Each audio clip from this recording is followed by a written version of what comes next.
I was wrong. The Smash drama seems to have no end in sight. Juicy details are dropping every single moment. It makes The Crown look like Blue's Clues for inbreds.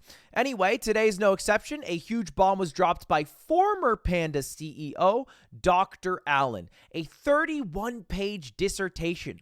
The second of which he's had to write in his career because he's a doctor. Now, I did what many of you did not, which is read the damn thing, along with all the follow-up tweets from community members, and I also had private conversations with people I trust in the Smash scene. And because I've done all of that, I've formed opinions that I'm going to share with you today, and I understand that those opinions will be accepted by many as truth. But you have to understand, this is not a black and white situation. There are many different conclusions people will get from reading the he said, she said situations that we're going to talk about here today. And although I do feel very strongly about the conclusion I'll tell you at the end of this all, I think it's worth taking that into consideration. Don't just have all your opinions formed by me. And if you do have all your opinions formed by me, subscribe while you're here and watch my chessboxing event March 11th for free on my main YouTube channel at 4 p.m. Pacific. Anyway, let's get into it. Dr. Allen dropped this 31-page dissertation in 3 different parts. It's kind of broken up by responding to Smash World Tour, responding to Beyond the Summit, and responding to specific tournament organizers who he is accused of strong-arming. So I'm going to follow suit and touch on each of those things in that order. And we'll start with where everything starts, the intro, where he talks about why it took him so long to write this. He says that, well, statements like this are hard to write. Smash World Tour took a while. And also, I have been getting extreme harassment, which is a true thing that I know to be verifiably true. He's been doxxed. He's been getting threats for his own life, which is something I personally empathize with. As a streamer, I've dealt with death threats. You know, I've been swatted a couple times. And it's not a fun thing. And it's something I wish on nobody, especially someone who's accused of being a bad faith actor in video game land. Like, that's big picture. That's what we're dealing with. So death threats, insane. Anyway, let's jump in to the first part, which is him replying to the Smash World Tour accusations. And this, of course, is because he had the Panda Cup, a circuit that was licensed by Nintendo, and then Smash World Tour was another circuit not licensed by Nintendo that got canceled the night before Thanksgiving. But in Dr. Allen's mind, it's a little bit more nefarious than that. It's a little more well thought out. This is not a happenstance thing.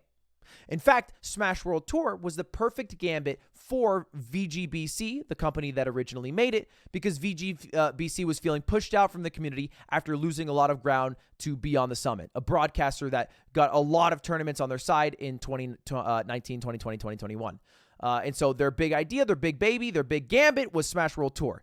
And he says there's 3 reasons why it couldn't fail. It was a win-win-win scenario. Option 1, reality 1, they don't get shut down. They get to run their circuit, and they get to run one of the biggest events of the year.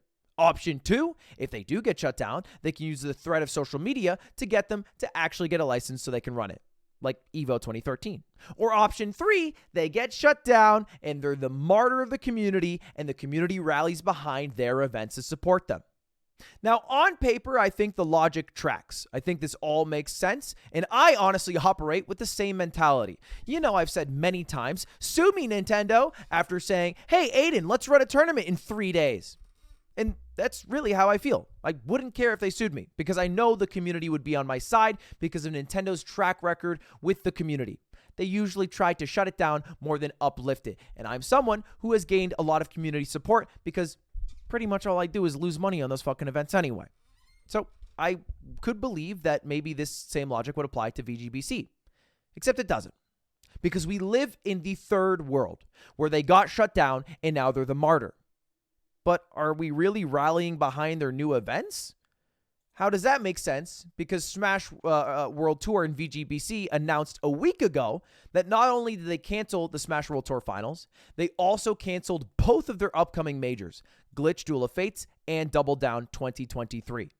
In fact, it seems like the community is mostly rallying around the 2 events that are most close to coming up, aka my event and the event that's run by Genesis tournament organizers in early 2023. Which has nothing to do with VGBC. In fact, the only thing that was really related to helping them out was the event that I decided to make because I heard firsthand how much money they were losing. Which leads us to our second point, and this point is a little bit weird in my mind. In here, he talks about how he's recently been informed that the main hotel in San Antonio, listed in the Smash World Tour Discord, did not have any pre-existing block or expectation of large groups this weekend. So kind of a weird thing to throw in there. They didn't even expect people. How is that the case? There was supposed to be a big tournament. He follows up at the end. I don't know if they ever even planned to run Smash World Tour. I don't know how they're paying for it, what revenue they expected to make. I'm not making a claim that they didn't intend on running it. I'm just pointing out some facts and some inconsistencies, clearly alluding to a maybe possibility where they planned a fake pretend event that they knew would get canceled so that they could garner this community support without actually losing any costs, which makes a lot of sense if you didn't do a couple of minutes of research. And you can find the couple of minutes of research right here when you find, okay, this is the Courtyard Marriott where it says Smash World Tour Super Smash Con fans and family. This is literally on Marriott's website. Or just personal anecdotes of people who were paid for travel expenses for this fake tournament, which is real. It's real. I don't really get this point. It's just real. Then he goes into another point. And I think this one's kind of important because I feel like it falls on deaf ears. As for the Smash World Tour's event cancellation, I don't know why they decided to shut the event down. I know Nintendo corroborated to me on several occasions that in their public statement, they told the Smash World Tour that they did not need to shut down their event. And I know Nintendo was surprised when they ended up deciding to shut it down.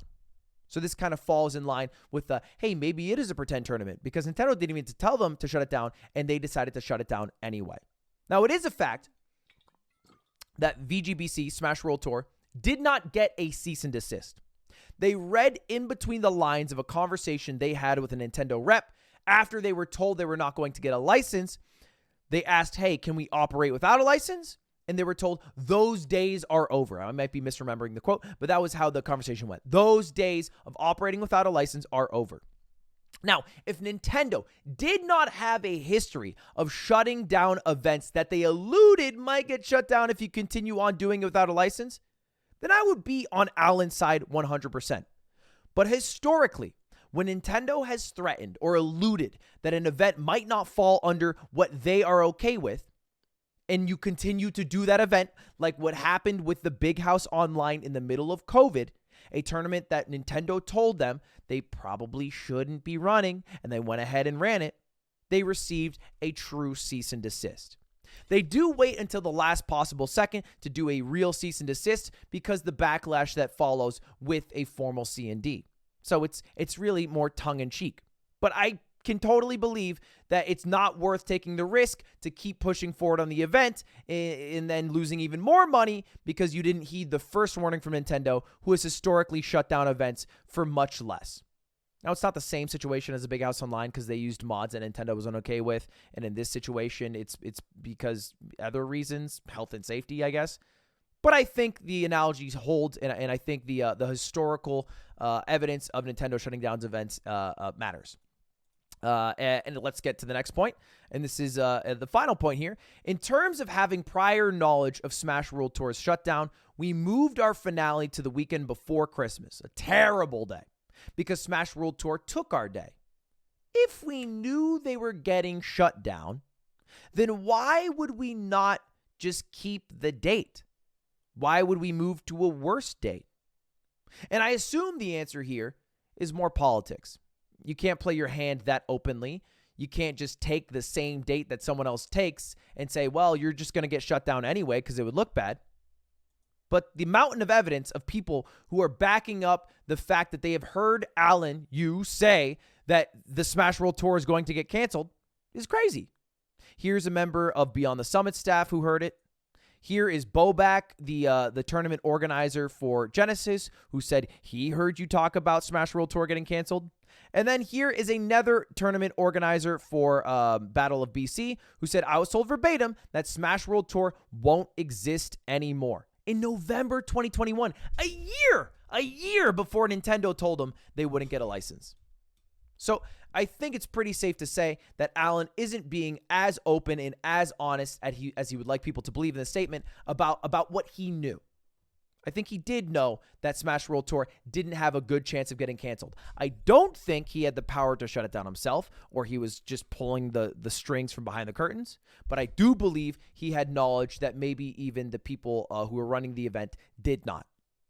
He ends the Smash World Tour section part 1 with a note to the leadership, Justin, Gimmer, and Apostle. You and your team have without a doubt played a critical role in the development and growth of the Smash community over the years. Which is a statement he completely backtracks with the end of it, where he says, you do not and will never deserve the position of community dominance that you keep clawing for. Which feels like a complete contradiction to the start of the sentence, but then he ends with a, I hope it was worth it for you. Pretty emotionally driven statement here by Alan, which I guess understandable after losing his company and stepping down as CEO. Now, I kind of glazed over this point, but it was touched on in the beginning. A lot of people are concerned about how Alan is still the majority investor in Panda. And he said at the start, I am open to anyone buying my stake in Panda. Now, I don't know if anyone will, because you'd have to spend a lot of money for a sinking ship, and I don't think Alan will give you the pennies on the dollar deal that it would make it worth it for you. But that's that. Now on to Beyond the Summit. This is probably the most damning of all accusations levied against Alan, but it basically went like this. He had a Panda Cup, a circuit that he wanted. He wanted broadcasting rights for all the tournaments in his cup. Most of the big tournaments gave their broadcasting rights to Beyond the Summit, who would stream the tournaments for them and then give the tournament organizers a bigger cut than they would get if they streamed it themselves. Alan wanted those streaming rights and tried to get them from Beyond the Summits, and then he said, if you don't give them to me, then you might not be able to work with Nintendo in 2023. That's the gist of it, but let's read what happened from Alan's account. And it starts with him saying, we wanted to build a circuit that could collaborate alongside them. And we had 4 to 5 different ideas of how that could maybe happen. I don't know, maybe a jointly owned channel where the revenue goes to them, or a side stream and we give them the revenue, or you just give us a stream and we don't make money. All results were Beyond the Summit, specifically Ken Chen, an employee who was at Beyond the Summit at the time, said no to. No, I won't do them. A few days after that no, Alan follows up in a text on Twitter, and he says, hey, Ken, I put my head together with Nintendo over the weekend. We're trying to figure out things we can do to try to work together for the broadcasting rights. Kind of a gray area, and they kind of want to talk to you about it. I shot them your email. Anyone else I should send to as well? Ken says, no, I'm happy to do it. And then he says, does my conversation with Ken after the first call sound like I was having a Nintendo going to attack them to get free broadcasting rights? And you can see I connected Ken directly to Nintendo. Now, I can see both perspectives here, but I'm going to default to the perspective of one of the employees who still works at Beyond the Summit, Mikey, who said, we pushed back. Of course, pushing back initially on the first call of giving the broadcast rights up in some fashion. We had those broadcasting agreements with those tournaments, and any agreement short of Panda buying us out of those agreements would directly damage us, our business model. 3 days after, Alan says Nintendo wants to talk to us about the legality of tournament broadcasts on our channel. And so to them, it did not seem coincidental. It seemed intentional that Alan maybe went to Nintendo and said, hey, I am not able to get the broadcasting rights for these tournaments. These guys have it. There's nothing I can do about it, but we should probably really have it for this licensed event. Is at least how it felt from Beyond the Summit's perspective. And so Alan goes back a second time. He does a second call that he calls one of the most frustrating conversations he's ever had. And in that call, he says the only time he raised his voice, I think it might be the first time he's ever done on the business call, was in a conversation where he yelled something to the effect of, why won't you work with me? Near the end of the hour-and-a-half call, Ken finally reveals that they already sold sponsorships across all Beyond the Summit streams for 2022. The Papa John's deal that you might see if you ever watch a Smash event. There's always a Papa John's ad. And that's why none of the concepts were working. And that's why they couldn't actually make a deal together. That's why they were saying no so adamantly. He ended the call by thanking him for his time, and then Ken at the end of the call said, you were kind of hostile. Alan says he was too shocked to retort. So the only thing he actually did was say, why won't you work with me? Now, his entire account of Ken is a picture of a man who is hostile himself, a little bit abrasive himself, and very difficult to work with. And he said he was very glad to no longer have to work with Ken. But I pulled up some of the accounts of respected and trusted tournament organizers like Aaron, who runs one of the biggest events, who said Ken is one of the most sincere and honest people I know. He cares deeply for the Smash community, and it's really messed up to see him get libeled like this. Or Pterodactyls, another tournament organizer who created Genesis, who said, I'd like to cite a situation that happened between Genesis and BTS that Hopid, Ken Chen, could have completely thrashed us over privately and publicly, but didn't. The situation is basically he verbally agreed to give broadcasting rights to Beyond the Summit, and then he was like, just kidding, we're not going to do that. We actually have a deal with VGBC, and then they took away the deal. And Ken apparently handled it very cordially, which isn't really the picture of the man painted by Alan.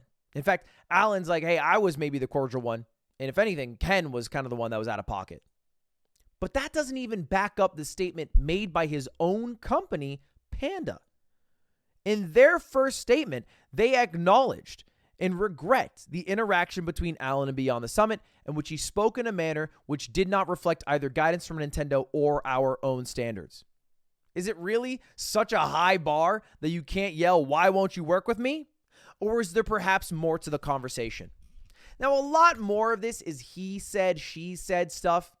In fact, Alan remembers from his own mind a conversation that he just typed in, and I don't really feel like it's worth pulling up. Feel free to look at it yourself, but I'm not going to pull up many of Ken's responses in the same way I'm not going to pull up a lot of Alan's responses about those specific conversations, because there are no real receipts to read from. Now, one thing that I find to be a little bit silly is that he offers an apology at the end of the Beyond the Summit section, where he says that I am sorry to the people at Beyond the Summit for what I did. I had no malice, ill intent. And I own up to that, and I truly apologize, except to Ken. Which is crazy to me, because Ken is the only person he truly talked to. And he's kind of backing that up himself, because at the start of the Beyond the Summit section, he says that someone named LD is claiming I said things. I don't know who LD is. He's the founder of Beyond the Summit. He's like the guy you are apologizing to when you say, I am sorry to Beyond the Summit. He is like the co-founder of it. And he's a boots-on-ground co-founder. If you ever go to a Smash tournament that is run by BTS, he literally loads CRTs in morning of those events. So I feel like his word is a little more valuable than, I don't know him, I don't care about that guy, I've never talked to him. When you're also at the same time trying to offer an apology to him. And there is one piece, one screenshot between LD, the co-founder of Beyond the Summit, and Ken Chen, one of the employees at the time of Beyond the Summit, that is kind of interesting, kind of damning in a way. He says, I'm sad that we were right about Alan. What do you mean, right about what? And it's a screenshot from March 14th of this year. He says, it sounds like he's so desperate that he's trying to get Nintendo to bully TOs into working with Panda. Yeah, I don't think that can happen though. And yeah, the response is definitely a massive PR response, which gets the entire community to say fuck Panda and fuck Nintendo. The response if this gets out. Because Nintendo does actually care about public backlash, and this would be the biggest public backlash in history, basically Evo 2.0, referencing the biggest backlash that Nintendo's ever had to interfering with the competitive Smash scene. And then LD finishes and says, yeah, it's the death of competitive streamed Smash.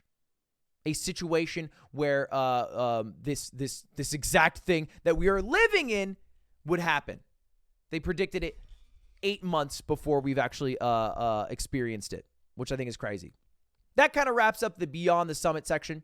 Again, there's a lot more accounts of Ken online and maybe Alan as they are as people, and I don't really need to get into all that he said, she said stuff. Next section. These are the accusations that Alan was strong-arming tournament organizers to join the Panda Cup. Because the Panda Cup as an idea is kind of nothing. When he sells the Panda Cup to Nintendo to license it, it is a bunch of events over the course of the year, all ending with a grand finale. But Panda's not going to make like 20 fucking events. They don't have the manpower. They don't have the ability. They may make a couple throughout the year, and they're definitely going to make the last one because that'll be the biggest. but they rely on other tournament organizers, grassroots, regional, national, international, to be a part of the Panda Cup, for it to have legitimacy, for people to be able to participate in it, no matter what region they live in. Now, this was a North American Cup, but you get the idea. They need tournament organizers. More than any other period of the Panda Cup, I'm sure this is where the most misunderstandings could have arisen. When we first got the green light to begin preparation to launch a Panda Cup, I was beyond excited to finally talk about something I've been working on for 4 years. So I set up a meeting with a few TOs. And I was just trying to be a collaborative, excited partner.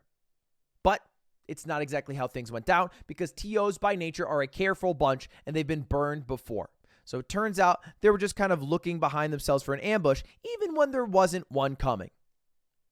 Now, I think it's important to listen to the accounts of the tournament organizers themselves. And let's take a look at them, because they tweeted it out. This is a tournament organizer for Battle of BC who says in the same meeting, he mentioned one day hoping to buy and own the event that this guy made and the events on the cup. That's what triggered me to be wary of him from the jump. Here's another account from Bobak, again, tournament organizer of Genesis, biggest tournament in the world right now. In one call, it was confirmed that he was to be the licensee broker of the whole scene. This has the potential to be really, really bad for everyone. That means eventually, if you wanted to, you would have to be a part of Panda Cup, or at least go through Panda to get a license. One person having all the keys, you don't want that janitor with that big old keychain. Here's another account. Heard several accounts of Alan saying something to the effect of, I want to buy your event. Since one of the TOs mentioned it publicly, I've heard nearly every major TO that says Alan wants to buy out your event. So it seems like a lot of people were wary because Alan was talking about buying events out. That the end goal of the Panda Cup is not to just have you be a part of it, but for Panda to truly own the IP, the rights to every single tournament, so that there are no variables outside of their wheelhouse. They control every aspect of it. They want to control the broadcasting rights. They want to be able to control the tournaments. And they want to make sure that it's all licensed through Nintendo, which they are very easily capable of doing because of Alan's relationship with the people at Nintendo. That's kind of the situation that we live in. And a lot of the things that I've been showing to you have been accounts that are negative. But let's take a look at a TO, Rob, Juggle Guy, who runs the Big House, one of the biggest events of the year, who said that the Big House wouldn't have happened this year without Panda. I personally had a good experience working with them. They elevated our event. They helped a lot with various things, decor, carpeting, signage, yada, yada. And I'm trying to process what happened. He's not alone in the sentiment that Alan and Panda were trying to do good things. A lot of people have left Panda, but Mars, a very popular Super Smash Bros. Ultimate player, said looking at the replies to Alan's statement just dissuades me from posting anything intelligent about it. I got nothing to say, but I am staying on Panda. Even people who left Panda, like Coney, are still a bit conflicted. Panda got me in 2019. I was full-time 2020. I worked 4 years under Alan, and he never gave me a reason to think of him as greedy or manipulative. I don't know what happened, but it just kind of hurts to see. Yes, there's a lot of inconsistency in this document. Yes, there's a lot of public accounts from very well-respected figures in the Smash community that admonish the actions of Alan and back up the actions of Beyond the Summit and Smash World Tour and the various tournament organizers. But on the other side of the coin, there's a lot of people who are defending Alan. And there's one question that has bothered me since the start of this drama. Why did he do it? That's the only thing that I have wanted to know. And where a lot of other people were immediately jumping on the fuck Alan train, every single time I tried to be as charitable as possible, and I said, I'm waiting for your statements. I'm excited for your statements. What the heck is happening? Please tell me what's happening. I want to hear your perspective. And we finally heard it, and I think we also have an answer to the question, why did he do it? And he said it himself in his own Medium post. Every single competitive video game in the world that's the size of Smash has publisher regulations in order to do any major commercial activity, and that's a fact. If Smash never had any major commercial activity, then it would never be able to sustain full-time careers for more than a handful of people. The talented and passionate people would leave to pursue jobs that can actually help them raise families or get a long-term viable career. But the worry is that if Smash had publisher regulations and commercial licensing without proper community oversight, then we risk losing the identity of the Smash community, which wouldn't be worth it in the end. And that was the goal of Panda. That was the goal of Alan. Work with Nintendo so that they can do the red taping. They can make sure we're following in line with what Nintendo wants, what the corporate limitations, the correct months, the years, the times, the names of events, yada, yada, yada, in exchange for being able to reach this tier 1 esports status. And he is right in some aspect. A lot of brands are wary to work with even me when I run a Smash event because they know that I don't have the approval from Daddy Nintendo. And he said himself in this article, the moment that he got licensing from Nintendo, Panda Cup was able to sell $2 million in sponsorships. And so he is right. He's totally right. He goes on to say that he wasn't in this for the money. He's never been paid. He didn't want the whole pie. He just wanted to create an ecosystem where people could thrive through Smash. I believe Alan. I believe that he wanted Smash to be a tier 1 esport. But he made one mistake. He bent the knee fully and completely to Nintendo. And as much as he might hype up the contributions that Nintendo has made to help make the Panda Cup a possibility, they've also worked twice, 3 times, 10 times as hard to hurt and shut down the competitive scene time and time again. And so this future that he wants, where every event needs to be Nintendo licensed, and they'll have oversight on event names, event formats, sponsors that events are able to use, the times and locations that our events are allowed to happen, the run-up time that events need to be able to operate in the first place, is not a future that I prescribe to, and not a reality that the hundreds of tournament organizers around the world operate in. But pretend for a moment that future where Nintendo has to license every single aspect of the competitive scene was inevitable. It's going to happen. Well, then through those charitable lenses, you can start to make sense of the actions Alan has taken. Nintendo's going to intervene anyway, he might think. So he might as well have a community member who understands the scene, who cares, who's willing to put time and pour money and investment back into the scene, rather than just letting Nintendo run wild and ruin it. But I don't prescribe to that future. I don't believe that that is what is in store for us in the Smash community. We have not existed for over 20 years because we have bowed down and bent the knee to what Nintendo wants. We've existed because there's a motherfucker named Trey who will lug a CRT 50 miles upstate just to go to a goddamn tournament. And there will always be a Trey for every single state, every single country, every single region that plays Smash. And there will always be an organizer who wants to just play games with friends and see the best possible Melee and Ultimate that's around. Now, maybe, in the distant future, there's a reality where we're able to cohesively work with Nintendo to make this a bigger esport than it has ever been. But for a moment, appreciate and recognize how fucking successful Smash has been without Nintendo. And I'll end it on this.